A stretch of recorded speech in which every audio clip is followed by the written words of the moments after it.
গাজা ইসরায়েলের অব্যাহত আগ্রাসনের বিরুদ্ধে এবং গাজাবাসীর ডাকা বিশ্বব্যাপী হরতালের প্রতি সংহতি জানিয়ে রাজধানীর বাইতুল মোকাররম জাতীয় মসজিদে অনুষ্ঠিত হলো এক বিশাল বিক্ষোভ সমাবেশ। সোমবার বাদ জোহর জাতীয় ওলামা মাশায়েখ আইম্মা পরিষদের উদ্যোগে এ সমাবেশ অনুষ্ঠিত হয়।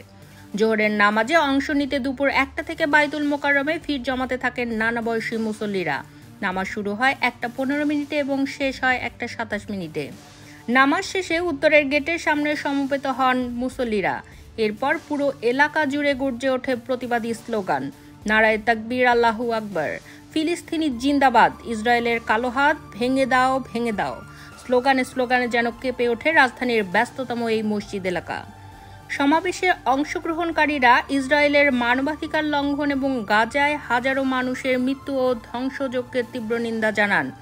তারা আন্তর্জাতিক সম্প্রদায় ও মুসলিম উম্মাহকে আরও জোরালো ভূমিকা রাখার আহ্বান জানান। আয়োজক সংগঠন জাতীয় ওলামা মাশায়েখ আইম্মা পরিষদের নেতারা বলেন, ইহুদিবাদী ইসরায়েলের জুলুম নিপীড়নের বিরুদ্ধে আমরা আজ এক কণ্ঠে কথা বলছি।